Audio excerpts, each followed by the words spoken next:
Olá, pessoal do Me Salva! Continuando, então, o módulo de Biofísica dos Sentidos, na última aula a gente viu um pouco sobre os princípios físicos da óptica. Nessa aula, a gente vai ver um pouco sobre a estrutura do olho e como que ocorre a formação da imagem nele, certo? Bom, então vamos começar revisando um pouco sobre a estrutura do nosso olho, anatomicamente falando. Então, aqui nessa imagem, a gente vai ter duas visões do nosso olho. Uma delas é a visão frontal, e essa é uma visão mais, detalhada, com um corte lateral do nosso olho, demonstrando também alguma das principais camadas do olho. Ok. Então, quando a gente vê o nosso olho na visão frontal, a gente pode ver principalmente três estruturas. Uma delas é essa estrutura aqui, que se chama pupila, que vai ser responsável, então, por regular a entrada de luz do nosso olho, então, estando por algumas vezes dilatada ou mais contraída. Então, a gente pode ver nessa figura do lado também que justamente a pupila ela se configura como um buraco no nosso olho que é capaz de deixar a luz atravessar para que ela chegue no interior do nosso olho, certo? A segunda estrutura que a gente consegue ver pela nossa visão frontal é a íris, certo? Que também pode ser vista nessa região aqui na figura com a visão mais do corte lateral, certo?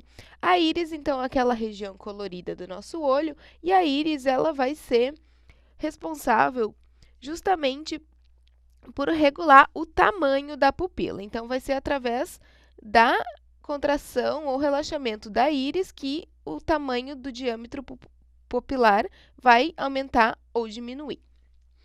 Outra estrutura que a gente pode ver, então, nessa região frontal, vai ser a esclerótica.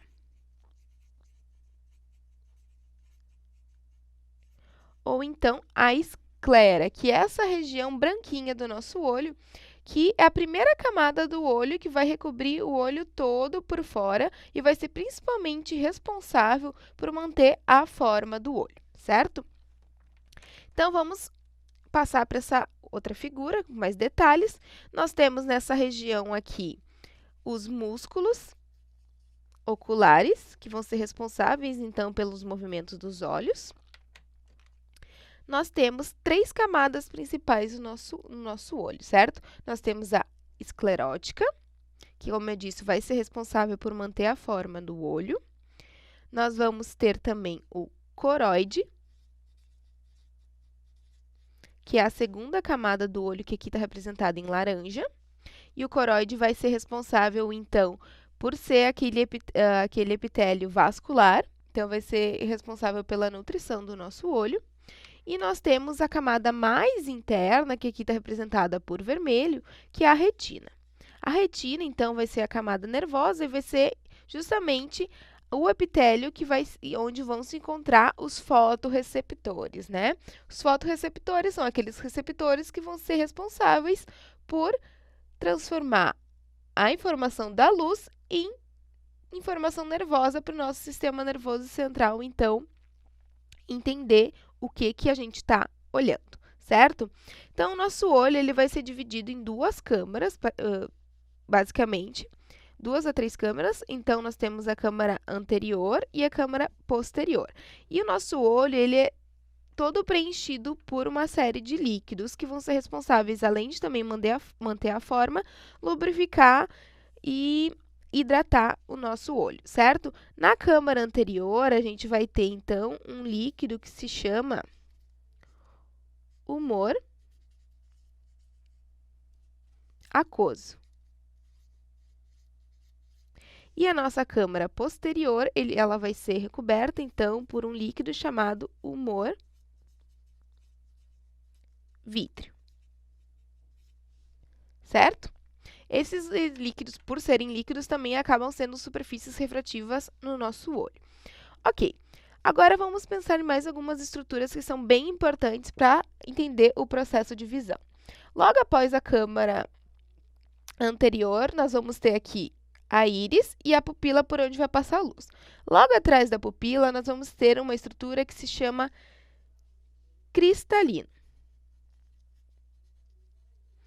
O cristalino é uma estrutura super importante para o processo de visão. Se vocês lembram, na última aula, a gente falou um pouco sobre lente, certo? Então, o cristalino é justamente uma lente do nosso olho.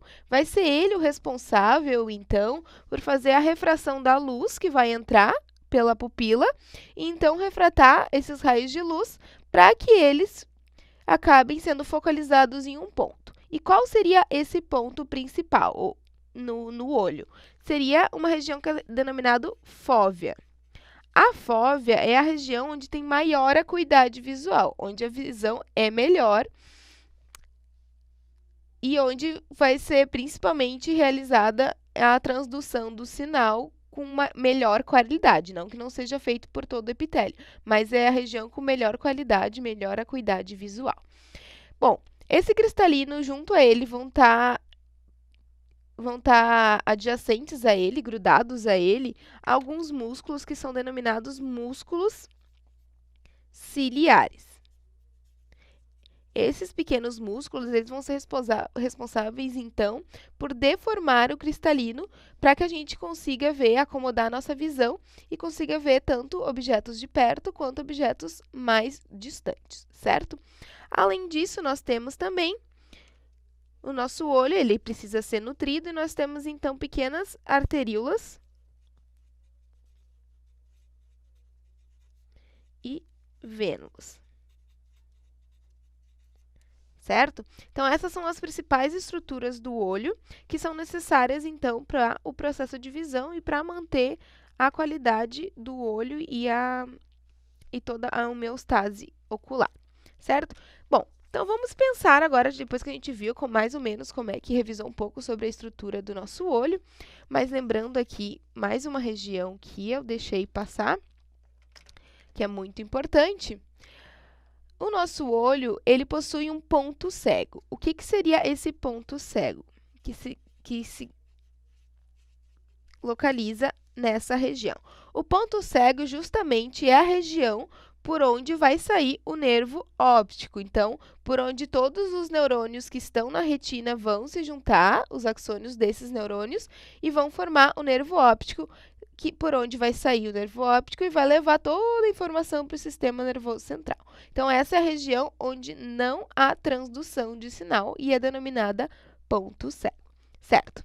Agora sim que a gente viu toda a estrutura do nosso olho, vamos pensar em como que é feita a formação da imagem do nosso olho, certo? Bom, o nosso olho, ele funciona como uma câmera. Então, vamos pensar na seguinte situação. Bom, a gente tem um objeto, no caso aqui uma árvore, e então vamos perguntar como é que a gente consegue enxergar de fato, como é que essa informação é levada ao nosso olho, como que a luz é, então, refletida no nosso olho, ou refratada no nosso olho, e formar a imagem dentro dela. Bom, aqui a gente tem a estrutura do nosso olho, nós temos aqui a região da córnea, né, que é a região mais externa do olho frontal. Nós temos aqui a pupila, a câmara posterior, nós temos aqui a fóvea e aqui nós temos o nervo óptico, certo? Bom, como é que vai funcionar essa questão da formação da imagem? Bom, como eu disse na primeira aula, vai ter alguma fonte luminosa que vai bater no objeto e vai refletir a luz, certo? Essa luz, então, vai se propagar até o nosso olho.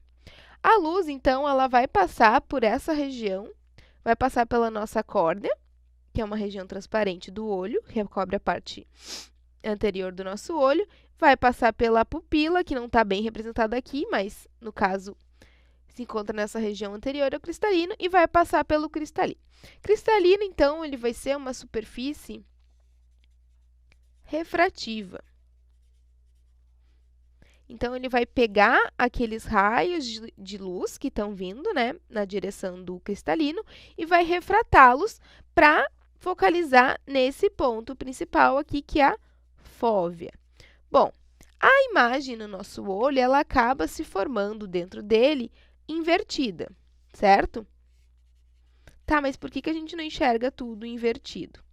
Porque o nosso olho, depois que é feita, que essa luz, ela forma a imagem invertida dentro do nosso olho, e essa luz, então, é transformada em informação nervosa, que vai ser levada para o sistema nervoso central, o nosso sistema nervoso central depois vai inverter a imagem, fazendo então com que a informação seja de fato entendida. Vocês têm que lembrar que o órgão do sentido, que é o olho, no caso do sentido da visão, ele é responsável por transduzir a luz em em informação nervosa, certo? Então, ele é responsável por focalizar a luz, deixar a luz entrar, refratar e focalizar ela numa região, e então fazer com que essa informação passe de luz para informação nervosa. E aí ele vai transmitir essa informação nervosa para o sistema nervoso central. É o sistema nervoso central que vai, de fato, assimilar o que a gente está vendo, certo? Então, como eu disse, a informação da imagem ela vai ocorrer sempre dessa forma. Nós temos o objeto, a luz vai entrar pela pupila, vai passar pela córnea, pela câmara anterior, vai passar pelo cristalino. O cristalino, então, ele vai se acomodar para focalizar a luz, principalmente nessa região aqui, que é a fóvea, e a imagem vai ser invertida. Depois, no sistema nervoso central, essa imagem vai ser novamente posta na posição correta, certo? Então é isso, pessoal. Espero que tenha gostado e até a próxima. Tchau!